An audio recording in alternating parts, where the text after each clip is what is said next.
Nos organisations ici représentées, comme l'a si bien dit notre frère et camarade Fadel Barro, ont pris une grave décision, ont pris une importante décision. Le préfet de Dakar, à 5 ou 6 reprises, a choisi d'imposer une loi du silence à nos frères et sœurs de Guinée.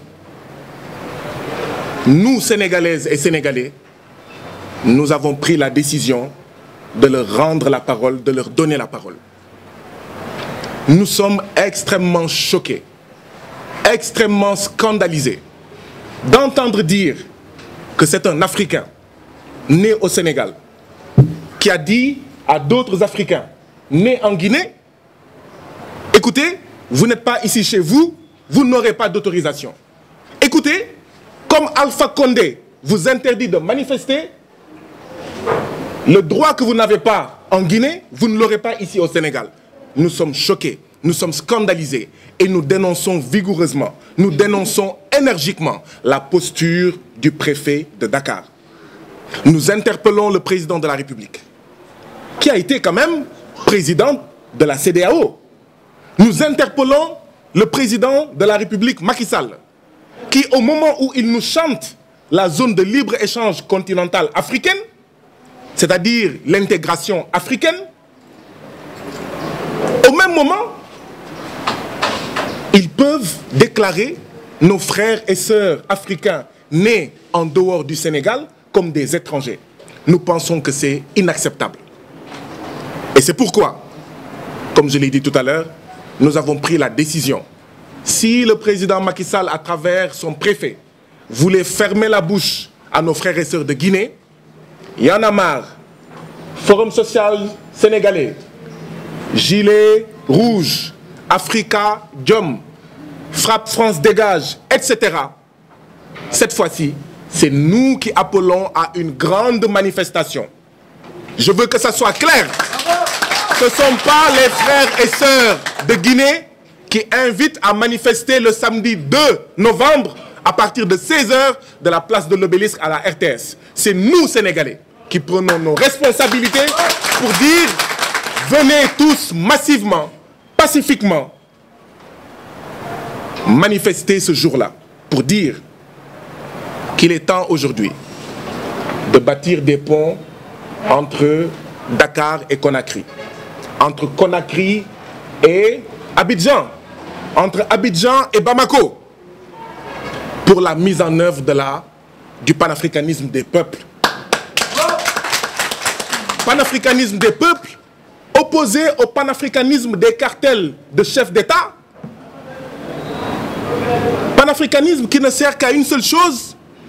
Allô Macky Sall, il ne faut pas autoriser la manifestation des Guinéens au Sénégal. Allô Alpha, il ne faut pas autoriser la manifestation des Sénégalais en Guinée.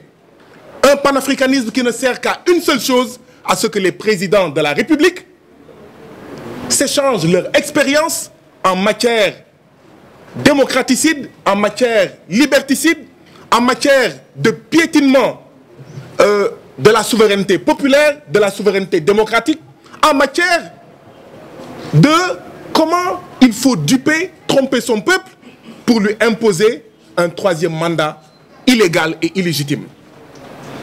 C'est pourquoi nous demandons à tous les Africains qui sont actuellement au Sénégal à sortir massivement le samedi 2 novembre à venir dire non. Non à ce qui se trame en Guinée. Et ce qui se trame en Guinée est extrêmement grave. Et nous interpellons à nouveau tous nos chefs d'État. Quand il y a eu le problème avec Yaya Jammeh, ils se sont tous levés comme un seul homme pour mobiliser la CEDEAO. Pourquoi aujourd'hui, quand Alpha Condé est en train d'assassiner nos frères et sœurs de Guinée, qui sont braves, héroïques, courageux, et se mobilisent comme un seul homme pour dire non, pourquoi est-ce que ces présidents-là gardent le silence?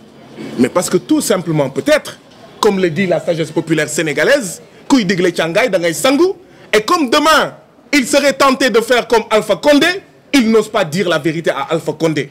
Donc, Fadel a raison. Si on ne fait pas attention, ceux qui arrivent à la Guinée arriveront demain en Gambie ou au Sénégal. Ceux qui arrivent en Guinée arriveront au Mali ou ailleurs. Et c'est aujourd'hui qu'il faut dire non. Il faut dire non. Et nous en profitons, et je voudrais terminer par là, pour dire Alpha Condé veut piétiner la Constitution pour s'éterniser au pouvoir. C'est cela le débat, c'est cela la question. Mais dans ce genre de questions-là, c'est là où on trouve les manipulations les plus sordides, les plus fallacieuses et les plus dangereuses. Vous allez entendre des journalistes, vous allez entendre des soi-disant analystes nous présenter la chose comme un problème entre Peul et Malinké, entre Peul et Soussou, entre Konyagui et Peul. Ce n'est pas vrai. Ce n'est pas vrai. Ici, il y a tous les frères et sœurs de Guinée, qu'ils soient Peul, qu'ils soient Soussou, qu'ils soient Malinké, qu'ils soient Konyagui, quelle que soit leur ethnie. Il faut qu'on arrête la manipulation des sentiments religieux dont le seul but est de diviser les peuples pour mieux régner. Il n'y a qu'un seul peuple, c'est le peuple africain. Vive l'Afrique, vive la Guinée, la lutte continue. Il faut pousser par là. Venez, venez. Allez jusqu'au fond. Allez, il faut aller jusqu'au fond. Voilà. Didi, tu donnes le ton pour l'hymne de la Guinée. 3, 0. 3, 2, 1, 0. Peuple d'Afrique, le passé historique que chante l'hymne de la Guinée fière et jeune, illustre épopée de nos frères morts au champ d'honneur en libérant l'Afrique. Peuple de Guinée, prêchant l'unité, appelle l'Afrique. Liberté, c'est la voix des peuples qui appelle tous ses frères de la grande Afrique. Liberté, c'est la voix des peuples qui appelle tous ses frères à se retrouver. Bâtissons l'unité africaine dans l'indépendance courée.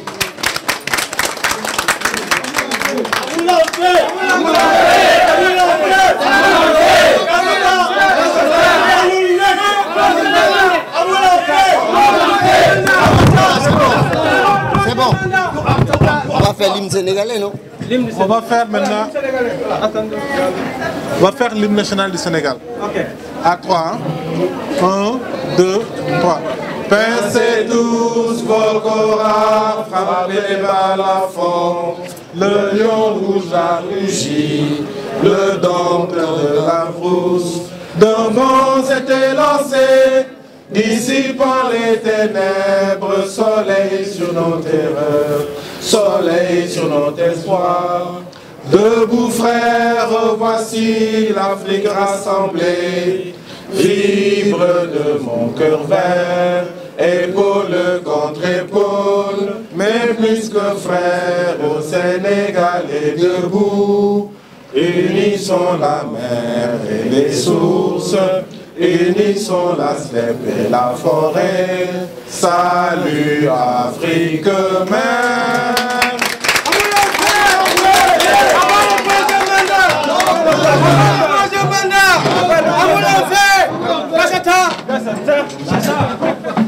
Maintenant, s'il vous plaît, vous savez, ça.